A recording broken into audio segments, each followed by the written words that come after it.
Praise the Lord. Psalms 25 verse 12 says, "Who is the man that fears the Lord? Him shall he teach in the way he chooses." Fear of God is something that we hear a lot these days, especially with the current situation of the world around us. We pray to God to give people fear of God. We pray to God to fill us, our children, and our leaders with the fear of God. Why do we need fear of God, or what happens when there is no fear of God? We understand from the scriptures when there is no fear of God, people will turn away from God and sin will increase and we perish. And that is what we see in the world right now. People are living in such a way that they don't believe in the living God or fear Him who sees and knows and controls everything. Apostle Paul talks about the condition of the world when there is no fear of God. Romans chapter 3 verse 13 to 18. Their talk is foul like the stench from an open grave. Their tongues are filled with lies. Snake venom drips from their lips. Their mouths are full of cursing and bitterness. They rush to commit murder. Destruction and misery always follow them. They don't know where to find peace. They have no fear of God at all. How do we learn to fear God? We all have sinned and fall short of the glory of God. We have no fear of God when we are in our sinful nature. We have to turn from our wicked ways and seek Him. Only when we understand His greatness and awesomeness, then only we will be able to fear Him. We see in Psalms 86 verse 11, "Teach me your way, Lord, that I may rely on your faithfulness. Give me an undivided heart that I may fear your name." A heart that is focused on God Almighty will help us to fear Him. Here are few ways that is mentioned in the Word of God on how we learn to fear the Lord. When we read the scriptures, we understand how when people encountered God, they demonstrated a deep reverence and fear for Him. We see that when we learn about Moses, Elijah, Daniel, Saul who became Paul, John the Apostle in the book of Revelation. Oftentimes we see when God reveals His power through the nature, people learn to fear Him. That is how Israelites learned to fear God. Also the people at the time of Jesus' death on the cross and during His resurrection, we learn how they learned to fear God and acknowledged Jesus is the Son of God when they saw the power of Christ that was revealed through the nature. When we learn and meditate on God's word, we learn to fear God. Deuteronomy 31, it says, Moses is commanding the priests and elders to read the word of God, that the people may learn to fear God. And that is why it is important to teach our children God's word. And as David says, "I have hidden your word in my heart that I might not sin against you." Psalms 119 verse 11. So what is the fear of God? God is our loving Father. 1 John 4:8 says God is love. Not only that, Hebrews 4:16 calls us to boldly come to His presence with confidence. So how can we love God and fear God at the same time? Look at these verses. Exodus chapter 20 verse 20. Moses said to the people, "Do not be afraid. God has come to test you so that the fear of God will be with you to keep you from sinning." Proverbs 8 verse 13. To fear the Lord is to hate evil. I hate pride and arrogance, evil behavior and perverse speech. Jeremiah 32:40. And I will make an everlasting covenant with them, that I will not turn away from doing them good, but I will put my fear in their hearts so that they will not depart from me. So fear of God is to hate evil. We should have the fear of God in our lives, and that will help us to keep us away from sin.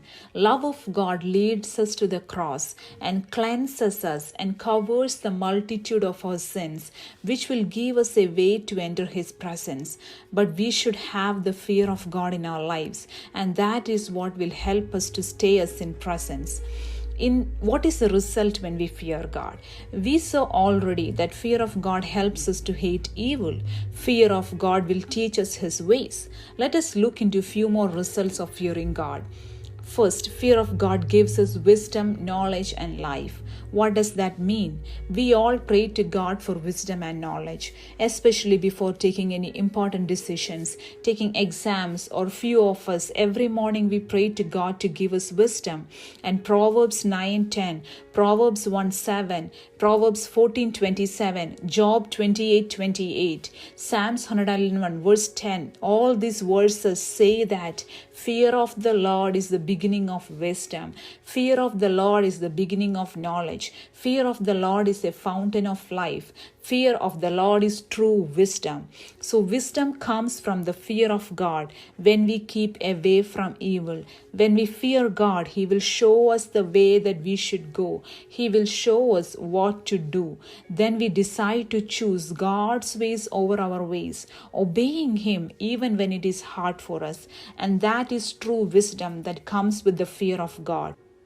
James chapter 3 verse 17 says, "But the wisdom from above is first of all pure. It is also peace-loving, gentle at all times, and willing to yield to others. It is full of mercy and the fruit of good deeds. It shows no favoritism and is always sincere."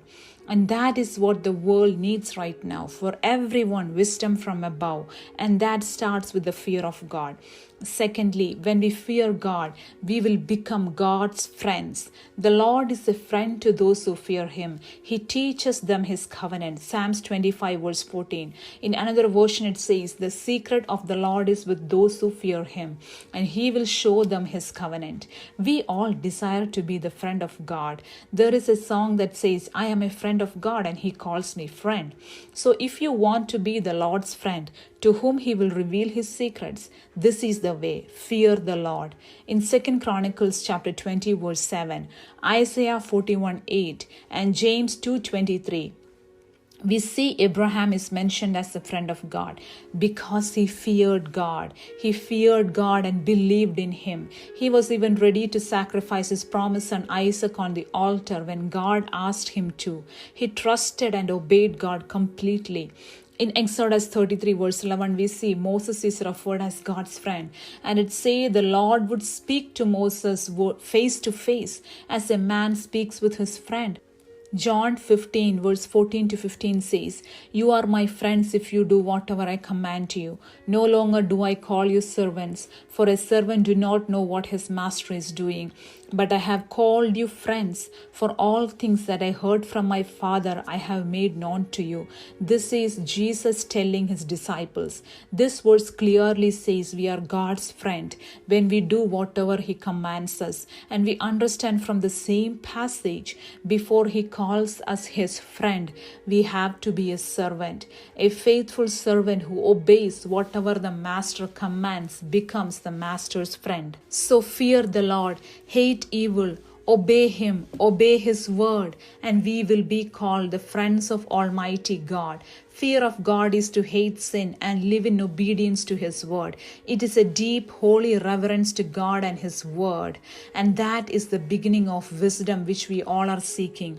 When we fear the Lord, we will not have to fear anything or anyone else, because God will help us. He will strengthen us and He will uphold us with His righteous right hand. So as we wait for our King Jesus' return, let us strive each day to live in obedience to His word. Let there be a fear of God in our lives. Let us come to His presence with reverence. When we read Psalms 112, we see how God blesses even our generations when we fear the Lord. Praise the Lord. Blessed are those who fear the Lord, who find great delight in His commands. Psalms 112 verse 1.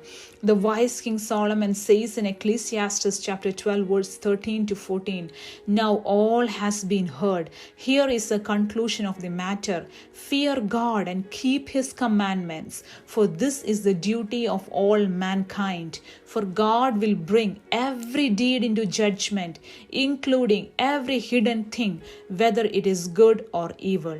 May God bless you all.